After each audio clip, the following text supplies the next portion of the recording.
Bible గ్రంథాన్ని ప్రతి ఒక్కరూ కూడా కలిగి ఉండాలి.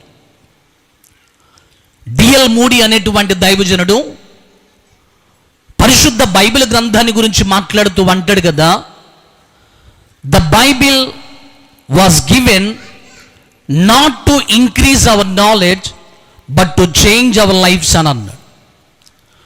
పరిశుద్ధ బైబిల్ గ్రంథాన్ని దేవుడు మనకి ఎందుకు ఇచ్చాడు అని అంటే, మనకున్న జ్ఞానాన్ని అభివృద్ధి చేసుకోవడానికి, లేకపోతే మనకున్నటువంటి తెలివిని ఇంకొంచెం అభ్యాసం చేసుకుని వృద్ధి చేసుకోవటానికి కాదు.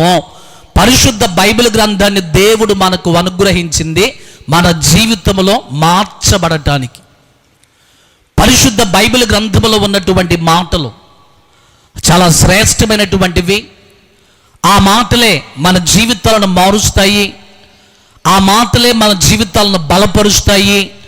పరిశుద్ధ బైబిల్ గ్రంథంలో ఉన్నటువంటి మాటలే మనలను ఒక నూతనమైనటువంటి మార్గంలోనికి నడిపించి దేవుని వాక్యము మనల్ని హెచ్చైనటువంటి స్థానంలో ఉంచుతాయి. కనుక పరిశుద్ధ బైబిల్ గ్రంథాన్ని ప్రతి ఒక్కరూ కూడా ఏం చేయాలి, మనము కలిగి ఉండాలి.